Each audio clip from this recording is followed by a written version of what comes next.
Hi అండి, అందరికీ నమస్కారం. Welcome to hello Andhra YouTube channel.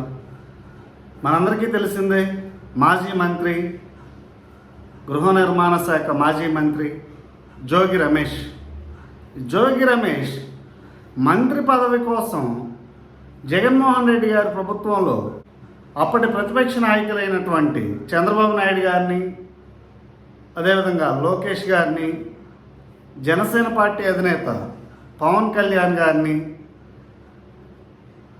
వీరితో పాటు అప్పట్లో వైఎస్ఆర్సీపీ రెబల్ ఎంపీ అయినటువంటి రఘురామకృష్ణరాజు గారిని, వీరందరిపైన కూడా చాలా తీవ్ర స్థాయిలో విరుచుకుపడేవారని చెప్పుకోవాలి.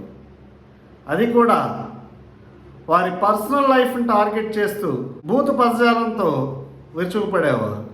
ప్రధానంగా పవన్ కళ్యాణ్ గారిని, రఘురామకృష్ణరాజు గారిని అనరాని మాటలు అన్నారని చెప్పుకోవాలి. పవన్ కళ్యాణ్ గారిని ఒక సందర్భంలో స్టేజ్ మీద ఒక బహిరంగ సభలో పిచ్చి కుక్క పిల్లల్ని మార్చేదే అతని పని, అంతేకాకుండా రఘురామకృష్ణరాజు పవన్ కళ్యాణ్ గారు కలిసి ఒక కంపెనీ అనేది పెట్టుకోవాలి, ఏ పార్టీని ఏ పార్టీతో కలపాలి, ఏ పార్టీని ఏ పార్టీతో మెర్జ్ చేయాలి, ఎలా కాంబినేషన్స్ సెట్ చేయాలని చెప్పేసి అలా కొంత డబుల్ మీనింగ్ వచ్చేలాగా మాట్లాడడం జరిగింది.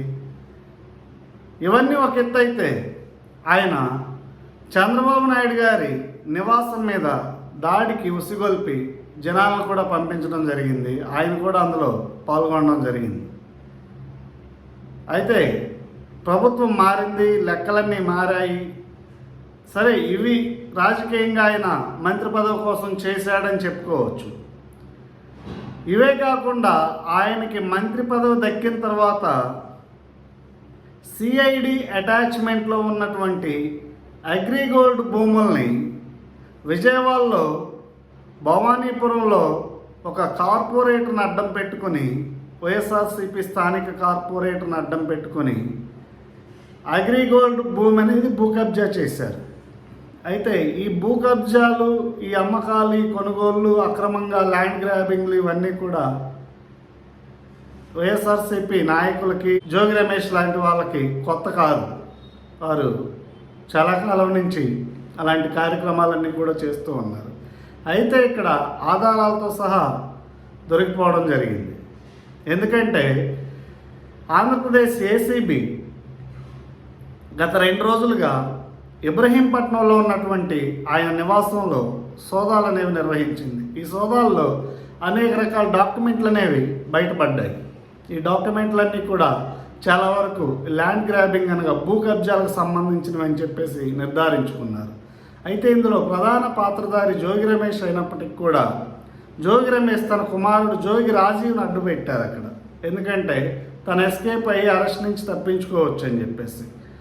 అయితే ఇదంతా కూడా పరిశీలిస్తూ ఉంటే జోగి రమేష్ గతంలో వాగినటువంటి వాగుడికి ప్రస్తుతం డిప్యూటీ సీఎంగా ఉన్నటువంటి పవన్ కళ్యాణ్ గారు అవన్నీ కూడా గుర్తుపెట్టుకునే ఉన్నారు.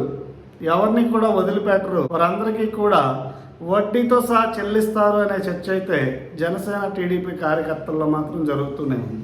ఎందుకంటే చంద్రబాబు నాయుడు గారు కొన్ని విషయాల్లో చూసి చూడనట్టు పోతారు. అయితే ఇక్కడ నారా లోకేష్ గారు కానీ, పవన్ కళ్యాణ్ గారు కానీ అలాంటి విషయాల్లో చాలా జాగ్రత్తగా వ్యవహరిస్తారు. అంతేకాకుండా ఎవరిని కూడా వదిలిపెట్టరు. చట్టపరంగా జరగాల్సిన కార్యక్రమాలన్నీ కూడా జరుగుతాయనే చర్చ అయితే జరుగుతుంది. అయితే ఈ కేసులో జోగి రాజీవ్తో పాటు వైఎస్ఆర్సీపీ స్థానిక కార్పొరేటర్తో సహా మరో 9 మంది నిందితులు ఉన్నారని చెప్పేసి వార్తలు అయితే వెలువడుతున్నాయి. వీరందరినీ కూడా ఏసీబీ అరెస్ట్ చేసి దాని మీద విచారణ అనేది కొనసాగిస్తుందని కూడా చర్చ అయితే జరుగుతోంది. ఈ వీడియో మీకు నచ్చినట్లయితే లైక్ చేయండి, షేర్ చేయండి, సబ్స్క్రైబ్ చేయండి. Thank you.